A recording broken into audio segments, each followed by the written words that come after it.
BC నుంచి 300 AD వరకు అని చెప్పాం. ఒకసారి పోస్ట్ మౌర్యన్స్ పీరియడ్ అంటే మనం ఏ రాజ్యాల గురించి చదువుకోవాలి, ఇక్కడ చదవలసినటువంటి ఇన్ఫర్మేషన్ ఏంటి అనేటువంటిది ఒకసారి చూద్దాం. ఫస్ట్ భారతదేశాన్ని రూల్ చేసినటువంటి నేటివ్ రూలర్స్ ఏమున్నారు, స్వదేశీ రాజ్యాలు లేకపోతే నేటివ్ డైనాసిటీస్ అనేటువంటివి ఏమున్నాయి. ఈ 200 BC నుంచి 300 AD మధ్యకాలంలో భారతదేశాన్ని పరిపాలించినటువంటి రాజవంశాలు, ముందు ఉత్తర భారతదేశంలో పరిపాలించినటువంటి రాజవంశాలు సుంగా డైనాసిటీ అనేటువంటిది, రెండోది కాన్వా డైనాసిటీ అనేటువంటిది, శుంగ డైనాసిటీ, కాన్వా డైనాసిటీ అనేటువంటిది. శుంగ వంశము అనేటువంటిది విదిశను రాజధానిగా చేసుకొని పరిపాలించింది. విదిశ అనేటువంటిది మధ్యప్రదేశ్లో ఉంటుంది. విదిశ అనేటువంటిది మధ్యప్రదేశ్లో ఉంటుంది. శుంగా క్యాపిటల్ అనేటువంటిది విదిశ. కాన్వ వంశము అనేటువంటిది పాటలీపుత్రాన్ని క్యాపిటల్గా చేసుకుని రూల్ చేసింది. శుంగ వంశము అనేటువంటిది విదిశని, కాన్వ వంశము అనేటువంటిది పాటలీపుత్రాన్ని రాజధానిగా చేసుకొని పరిపాలించింది. ఇది ఉత్తర భారతదేశంలో పరిపాలించిన రాజ్యాలు. అయితే నెక్స్ట్ దక్కన్ డైనాసిటీస్ ఏమున్నాయి. దక్కన్ భారతదేశం, దక్కన్ అంటే మీకు ఇంతకుముందు కూడా చెప్పాను, దక్కన్ భారతదేశం అంటే అర్థం ఏంటి, ఉత్తర భారతదేశానికి దక్షిణ భారతదేశానికి మధ్యలో ఉన్నటువంటి ప్రాంతం దక్కన్ భారతదేశం. దక్కన్ పీఠభూమిలో ఉండేటువంటి ప్రాంతం అది. మరి ఈ దక్కన్ భారతదేశంలో ఉండేటువంటి రాజ్యాలు, 2 రాజ్యాలు పరిపాలించాయి ఈ కాలంలో. ఆ 2 రాజ్యాలు ఏంటి అంటే, ఒకటి శాతవాహనులు అనేటువంటి వాళ్ళు. శాతవాహనులు అనేటువంటి వాళ్ళు ప్రతిష్టానపురాన్ని రాజధానిగా చేసుకొని పరిపాలించడం జరిగింది.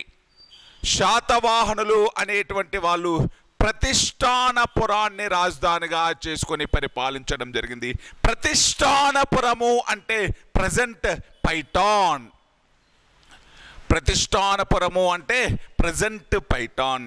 ఏ ప్రాంతాన్ని రూల్ చేస్తున్నారు అంటే, ఇది ఎక్కడ ఉంది అంటే మహారాష్ట్రలో ఉందండి. ప్రతిష్టానపురం ఎక్కడ ఉంది అంటే మహారాష్ట్ర.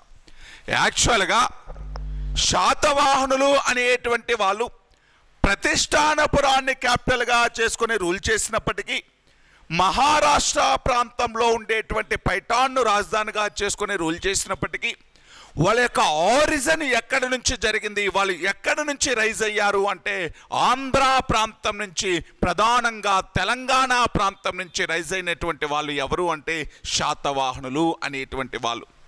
ఈ శాతవాహనులు అనేటువంటి వాళ్ళు అంటే ఒక్కొక్క టైంలో ఒక్కొక్కటి క్యాపిటల్గా చేసుకుని రూల్ చేశారు. ఎక్కువ సంవత్సరాలు దేన్ని క్యాపిటల్గా పెట్టుకున్నారు అంటే ప్రతిష్టానపురం లేకపోతే పైఠాన్ అనేటువంటిది. దీని గురించి సపరేట్గా ఏపీఎస్టీలో చెప్పుకుంటాం కాబట్టి జస్ట్ నేను ఇంట్రడక్షన్ మాత్రమే చెప్తున్నాను. ఈ ప్రతిష్టానపురాన్ని రాజధానిగా చేసుకొని పరిపాలించిన వాళ్ళు శాతవాహనులు. ఇంకొక వంశం పేరు మహామేఘవాహన వంశం.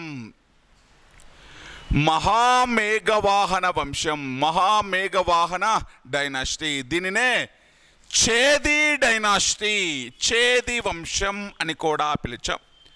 మహామేఘవాహన వంశం, దీనినే చేది వంశం అని పిలిచాం. వీళ్ళు కళింగ ప్రాంతాన్ని పరిపాలించడం జరిగింది. కళింగ పట్టణాన్ని రాజధానిగా చేసుకుని కళింగ ప్రాంతాన్ని రూల్ చేసినటువంటి వాళ్ళు ఎవరు అంటే ఈ మహామేఘవాహన వంశం లేకపోతే చేది వంశం.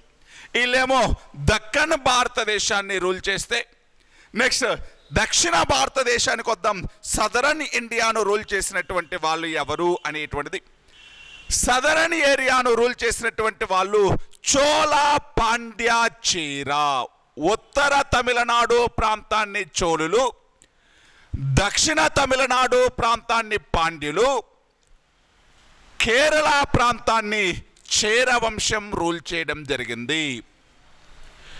నార్త్ తమిళనాడు తంజావూరు లేకపోతే అంటే తంజావూరుని రాజధానిగా చేసుకొని పరిపాలించిన వాళ్ళు ఇనీషియల్ డేస్లో. ఒక్కసారి ఇక్కడ క్లారిటీ తీసుకోండి.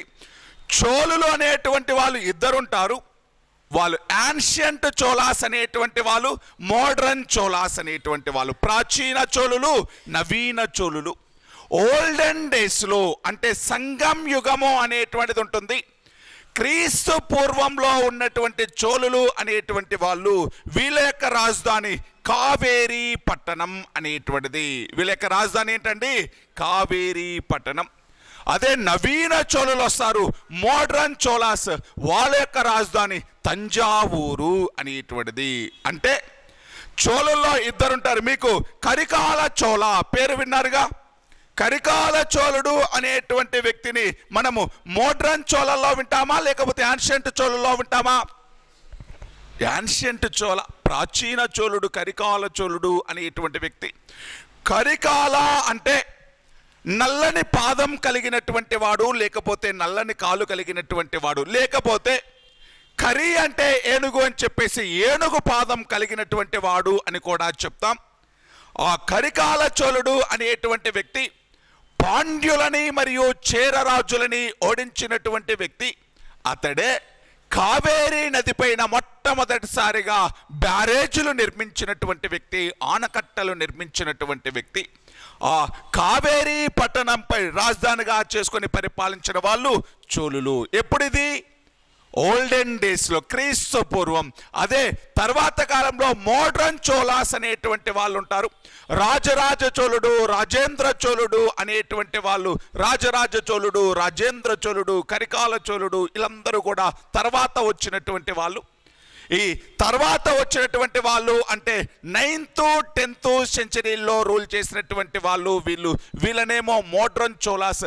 మోడ్రన్ చోళాస్ దేన్ని క్యాపిటల్గా చేసుకొని రూల్ చేశారు? తంజావూరు. అదే యాన్షియంట్ చోళాస్ దేన్ని క్యాపిటల్గా చేసుకొని రూల్ చేశారు? కాదు. నేను ఇప్పుడు చెప్పేది ఎప్పటిది అంటే యాన్షియంట్ చోళాస్ గురించి, యాన్షియంట్ పాండ్యాస్ గురించి, యాన్షియంట్ చేరాస్ గురించి. వీళ్ళ ముగ్గురు పరిపాలించినటువంటి కాలం ప్రాచీన యుగము. దానినే సంగం యుగము అని పిలుస్తాం. దానినే ఏమని పిలుస్తారండి? సంగం యుగము. దీని గురించి ఒకసారి మీకు చెప్పాను. సంగం యుగము అంటే, సంగము అంటే ఏంటి అని చెప్పాను? సాహిత్య సమావేశం. సంగం అంటే అర్థం ఏంటండి? లిటరరీ సమ్మిట్, సాహిత్య సమావేశం. ఏ భాషకు సంబంధించిన సాహిత్య సమావేశాలు? తమిళ భాషకు సంబంధించినవి. సంగం సాహిత్య సమావేశాలు మొత్తం ఎన్ని జరిగాయి? 3 సమావేశాలు జరిగాయి. అంటే సంగము అనేటువంటిది క్రీస్తు పూర్వం తమిళ భాష కోసం జరిగినటువంటి సాహిత్య సమావేశాలు. అంటే తమిళ భాష అనేటువంటిది క్రీస్తు పూర్వం నుంచే ఉంది.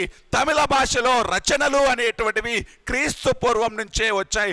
అందుకే ద్రవిడ భాషలలో ఓల్డెస్ట్ భాషగా దేన్ని చెప్తాం? తమిళాన్ని చెప్తాం. దీని గురించి ఒకసారి చెప్పింటాను, ఓకేనా? ఇప్పుడు చూడండి, ఈ 3 పరిపాలించినటువంటి కాలం చోళ, పాండ్య, చేర. చోళుల యొక్క రాజధాని ఏమంటున్నాను? కావేరీ పట్టణం అనేటువంటిది. అదే పాండ్యులు అనేటువంటి వాళ్ళు మదురైని రాజధానిగా చేసుకొని పరిపాలించారు. పాండ్యులు అనేటువంటి వాళ్ళు మదురైని రాజధానిగా చేసుకొని పరిపాలించినటువంటి వాళ్ళు.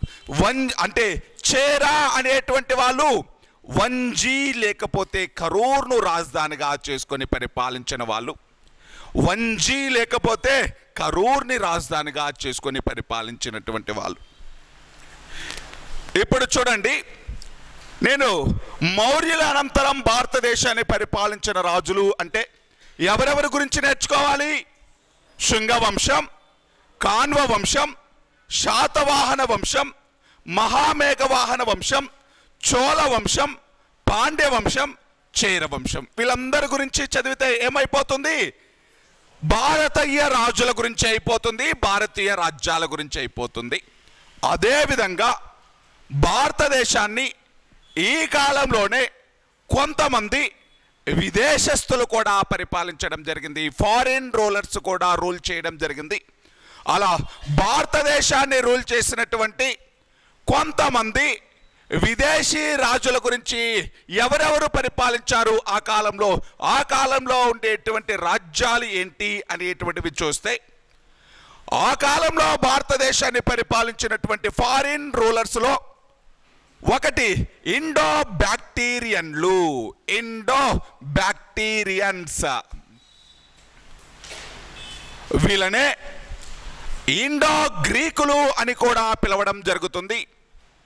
ఇండో బ్యాక్టీరియన్లనే ఏమని పిలుస్తారు అంటే ఇండో గ్రీకులు. వీళ్ళనే యవనులు అని కూడా పిలుస్తాం. వీళ్ళని ఏమని పిలుస్తారండి? యవనాస్. మళ్ళీ చూడండి, భారతదేశాన్ని రూల్ చేసినటువంటి ఫారిన్ రూలర్స్లో ఫస్ట్ ఎవరి గురించి చెప్తున్నాను?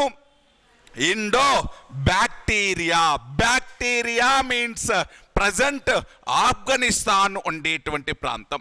బ్యాక్టీరియా అంటే ప్లేస్ పేరండి. అది బ్యాక్టీరియా అనేటువంటిది ప్లేస్ పేరు, ప్రాంతం పేరు. బ్యాక్టీరియా అని ఓల్డెన్ డేస్లో ఏ ప్రాంతాన్ని పిలిచేవాళ్ళు? ఆఫ్ఘనిస్తాన్ ప్రాంతాన్ని. అంటే బ్యాక్టీరియా లేకపోతే బ్యాక్టీరియా అని పిలుస్తాం. బ్యాక్టీరియా లేకపోతే బ్యాక్టీరియన్స్, ఇండో బ్యాక్టీరియన్స్ లేకపోతే ఇండో బ్యాక్టీరియన్స్ అని పిలుస్తాం. ఈ ఇండో బ్యాక్టీరియన్స్ లేకపోతే బ్యాక్టీరియన్స్, ఇండో బ్యాక్టీరియన్స్ లేకపోతే ఒక్కోసారి వీళ్ళనే ఇండో బ్యాక్టీరియన్స్ అని కూడా పిలుస్తాం.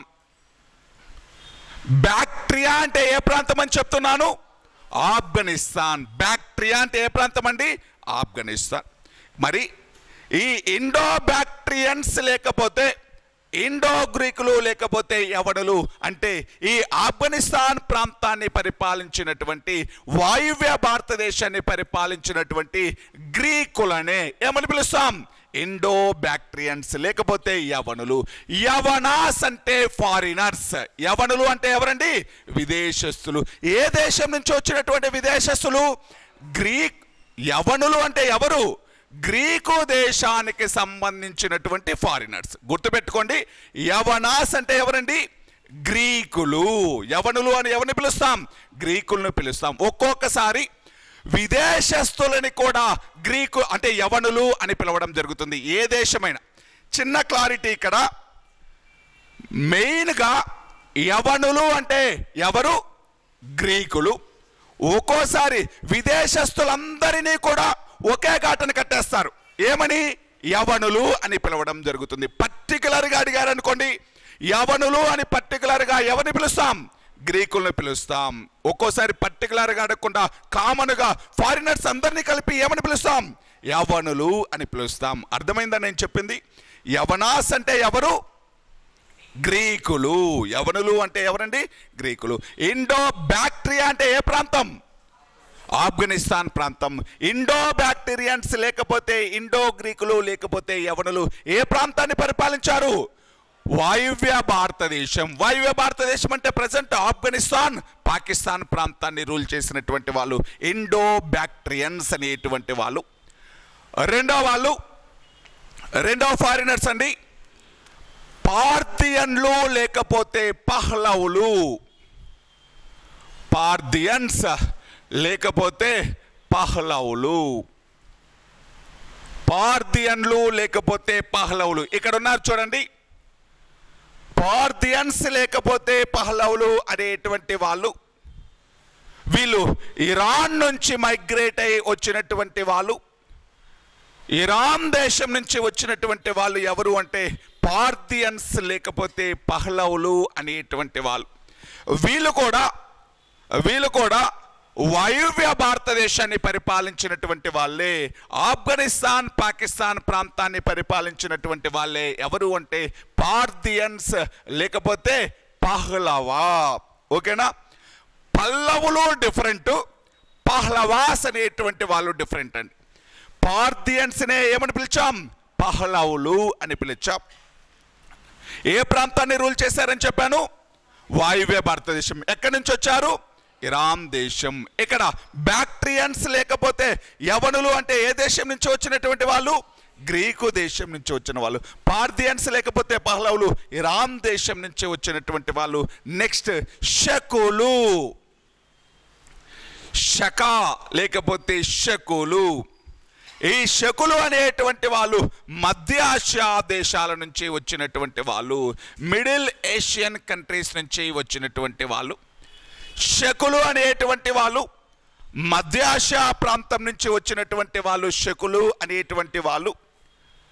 ఈ శకులు అనేటువంటి వాళ్ళు ఇక్కడే వీళ్ళలో ఉండేటువంటి బ్రాంచెస్ కూడా చెప్తాను చూడండి. శకులు అనేటువంటి వాళ్ళు ఎక్కడి నుంచి వచ్చారని చెప్తున్నాను? మిడిల్ ఏషియా నుంచి వచ్చినటువంటి వాళ్ళు, మధ్య ఆసియా ప్రాంతం నుంచి వచ్చినటువంటి వాళ్ళు. ఈ శకులు అనేటువంటి వాళ్ళు 5 బ్రాంచెస్గా డివైడ్ అయిపోయి రూల్ చేయడం జరిగింది. శకులలో మొత్తం ఎన్ని బ్రాంచెస్ ఉన్నాయండి? 5 బ్రాంచెస్ అనేటువంటి ఉన్నాయి శకులలో. ఈ 5 బ్రాంచెస్ ఏంటి అంటే, ఫస్ట్ది ఒక బ్రాంచ్ వాళ్ళు ఏ ప్రాంతాన్ని రూల్ చేశారు అంటే తక్షశిలా ప్రాంతాన్ని రూల్ చేయడం జరిగింది. ఏ ప్రాంతాన్ని రూల్ చేసిన శకులండి? తక్షశిలా ప్రాంతాన్ని రూల్ చేసినటువంటి వాళ్ళు. ఒక శకులు ఎవరు అంటే తక్షశిలా ప్రాంతాన్ని రూల్ చేసినటువంటి వాళ్ళు. నెక్స్ట్ ఇంకొక శకులు ఎవరు అంటే మధురా ప్రాంతాన్ని రూల్ చేసినటువంటి వాళ్ళు. మధుర అంటే ఉత్తరప్రదేశ్, కృష్ణుడి యొక్క జన్మస్థలం, కృష్ణుడు పెరిగినటువంటి ప్రాంతం మధుర. తక్షశిలా ప్రాంతపు శకులు, అదేవిధంగా మధురా ప్రాంతపు శకులు, దానితో పాటు ఆఫ్ఘనిస్తాన్ ప్రాంతానికి సంబంధించినటువంటి శకులు, ఆఫ్ఘనిస్తాన్ ప్రాంతానికి సంబంధించినటువంటి శకులు. తక్షశిల అనేటువంటిది పాకిస్తాన్ అండి. తక్షశిల అనేటువంటిది పాకిస్తాన్. అంటే ఈ తక్షశిల ప్రాంతంలో అంటే శకులు అనేటువంటి వాళ్ళు 5 బ్రాంచెస్ ఉన్నారు. ఒక బ్రాంచ్, ఒక శాఖ ఏ ప్రాంతాన్ని పరిపాలించింది? తక్షశిల. ఇంకొక శాఖ ఏ ప్రాంతాన్ని పరిపాలించింది? మధుర. ఇంకొక శాఖ ఏ ప్రాంతాన్ని పరిపాలించింది? ఆఫ్ఘనిస్తాన్ ప్రాంతం. వీళ్ళు ముగ్గురు కూడా అంతగా ప్రయారిటీలో లేనటువంటి వాళ్ళు. ప్రధానమైనటువంటి శకులు 2 ఉన్నారు. వాళ్ళు ఒకరు ఎవరు అంటే ఉజ్జయిని ప్రాంతపు శకులు. ఉజ్జయిని ప్రాంతపు శకులు అంటే ఏ ప్రాంతం? మధ్యప్రదేశ్. ఉజ్జయిని ప్రాంతపు శకులు అనేటువంటి వాళ్ళు అంటే ఉజ్జయినిని క్యాపిటల్గా చేసుకొని రూల్ చేసినటువంటి శకులు. ఈ ఉజ్జయినిని క్యాపిటల్గా చేసుకొని రూల్ చేసినటువంటి ఈ శకులనే ఏమని పిలుస్తాము అంటే కార్దమక వంశము. ఏ వంశం అండి ఇది? కార్దమక వంశము. చెప్తాను మీ అందరికీ. ఈ 2 రాజ్యవంశాల గురించి పూర్తిగా నేర్చుకోవాలి మనము. కార్దమక వంశము అనేటువంటిది ఉజ్జయిని ప్రాంత శకులని ఏమని పిలిచారు అంటే కార్దమక డైనాసిటీ అని పిలిచాం. నెక్స్ట్ది బరుకచ్చము శకులు అనేటువంటి వాళ్ళు. బరుకచ్చాన్ని రాజధానిగా చేసుకొని పరిపాలించినటువంటి శకులు. బరుకచ్చము అంటే ఇంతకుముందు ఏమని చెప్పా? బ్రోచ్ అంటే గుజరాత్ ప్రాంతంలో ఉండేటువంటి బ్రోచ్, ప్రజెంట్ బ్రోచ్ అని పిలుస్తున్నాం. అప్పట్లో ఏమని పిలిచేవాళ్ళం? బరుకచ్చము. మరి ఈ బరుకచ్చము లేకపోతే బ్రోచ్ ప్రాంతాన్ని రాజధానిగా చేసుకొని పరిపాలించినటువంటి వంశం క్షహరాట వంశము. ఇక్కడ ఉంది చూడండి, క్షహరాట వంశము. క్షహరాట. కార్దమక వంశం ఏ ప్రాంతం? ఉజ్జయిని ప్రాంతపు శకులు. క్షహరాట వంశం ఏ ప్రాంతం? బరుకచ్చము లేకపోతే బ్రోచ్ ప్రాంతపు శకులు. మీకు సంస్కృత శాస్త్రం మొట్టమొదటి సాంస్క్రిట్ ఇన్స్క్రిప్షన్ ఏమని చెప్పాను? జూనాగఢ్ లేకపోతే గిర్నార్ శాసనం కంపోజర్ ఎవరు? రుద్రదమనుడు. హీ బిలాంగ్స్ టు రుద్రదమన అనేటువంటి వ్యక్తి కార్దమక వంశానికి సంబంధించినటువంటి శకరాజు. అంటే వీళ్ళందరూ శకులే. ఎంతమంది శకులు ఉన్నారు? 5 బ్రాంచెస్ ఉన్నాయి. తక్షశిలా ప్రాంతాన్ని రూల్ చేసిన శకులు, మధురా ప్రాంతాన్ని రూల్ చేసిన శకులు, ఆఫ్ఘనిస్తాన్ ప్రాంతాన్ని, ఉజ్జయిని ప్రాంతాన్ని, బరుకచ్చం ప్రాంతాన్ని. ఉజ్జయిని ప్రాంతాన్ని క్యాపిటల్గా చేసుకొని రూల్ చేసినటువంటి వంశం పేరు కార్దమక వంశము. బరుకచ్చం ప్రాంతాన్ని రూల్ చేసినటువంటి శకులు క్షహరాట వంశం. మీరు నహపానుడు అనేటువంటి పేరు వినే ఉంటారు. గౌతమి పుత్ర శాతకర్ణి చేతిలో ఓడిపోయినటువంటి వ్యక్తి. ఆ నహపానుడు ఏ వంశం? క్షహరాట వంశం. నేను టాపిక్ వచ్చినప్పుడు శకుల గురించి మొత్తం కూడా చెప్పుకుందాం. అంటే నేనేం చెప్తున్నాను అంటే మౌర్యుల అనంతరం భారతదేశాన్ని రూల్ చేసినటువంటి విదేశీ రాజ్యవంశాల గురించి చెప్తూ ఒకరు ఇండో గ్రీకులు, రెండో వాళ్ళు పార్థియన్లు లేకపోతే పహలవులు, మూడో వాళ్ళు షకులు అని చెప్పాం. ఇంకొక 4వ ఫారినర్స్ ఉన్నారు. వాళ్ళు ఎవరు అంటే కుషానులు. వాళ్ళు ఎవరండి? కుషానులు. కుషాన్స్ అనేటువంటి వాళ్ళు, కుషానులు అనేటువంటి వాళ్ళు. 4వ వాళ్ళు ఎవరు అంటే కుషానులు అనేటువంటి వాళ్ళు. కుషానులు అనేటువంటి వాళ్ళు రెండు ప్రాంతాలను క్యాపిటల్గా చేసుకుని రూల్ చేసినటువంటి వాళ్ళు. వాళ్ళ యొక్క ఫస్ట్ క్యాపిటల్ పెషావర్, అప్పట్లో దానిని పురుషపురము అని పిలిచేటువంటి వాళ్ళు. పెషావర్, కుషానుల యొక్క రాజధాని ఏంటండి? పెషావర్. దీనినే అప్పట్లో పురుషపురము అని పిలిచేటువంటి వాళ్ళు. ఇంకొక క్యాపిటల్ మధురా. ఇంకొక క్యాపిటల్ ఏంటండి? మధురా. కుషానులు అనేటువంటి వాళ్ళు రెండింటిని క్యాపిటల్గా చేసుకుని రూల్ చేశారు. ఒకటి పురుషపురము, రెండోది మధుర. అంటే మొత్తం 4 రాజవంశాలు, 4 వంశాల ఫారినర్స్ గురించి చెప్పాను. ఎవరెవరు వాళ్ళు? ఇండో గ్రీకులు అంటే గ్రీకులు, రెండో వాళ్ళు ఇరాన్ నుంచి వచ్చినటువంటి పార్థియన్లు లేకపోతే పహ్లవులు, మూడో వాళ్ళు మధ్యాసియా నుంచి వచ్చినటువంటి షకులు, 4వ వాళ్ళు మంగోలియా ప్రాంతం నుంచి వచ్చినటువంటి కుషానులు అనేటువంటి వాళ్ళు. మంగోలియా ప్రాంతం నుంచి వచ్చినటువంటి కుషానులు అనేటువంటి. ఒక్కొక్క రాజవంశం గురించి నేర్చుకుందాం. ఫస్ట్ స్వదేశీ రాజవంశాలు కొన్ని చెప్పాను. శుంగ వంశము, కాన్వ వంశము, శాతవాహన వంశము, మహామేఘవాహన వంశము, చోళ, పాండ్య, చేర, వీళ్ళందరూ కూడా స్వదేశీ రాజవంశాలు. విదేశీ రాజవంశాలు ఇండో గ్రీకులు, పార్థియన్లు లేకపోతే పహ్లవులు, షకులు, కుషానులు. వీళ్ళు ఫారిన్ రూలర్స్ అనేటువంటి వాళ్ళు. ఫస్ట్ ఏంటి అంటే విదేశీ రాజవంశాలు అని పెట్టుకుందాం. ఫస్ట్ ఇండో గ్రీకులు, సైడ్ హెడ్డింగ్ పెట్టుకుందాం, ఇండో గ్రీక్స్.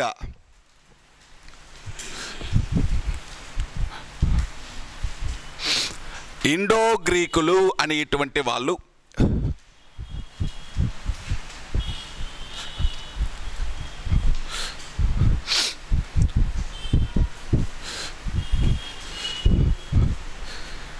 కొంచెం మనకి ఎగ్జామ్ పాయింట్ ఆఫ్ వ్యూలో ఇంపార్టెంట్ బిట్లు ఒక 8 నుంచి 10 ఉంటాయండి. ఇండో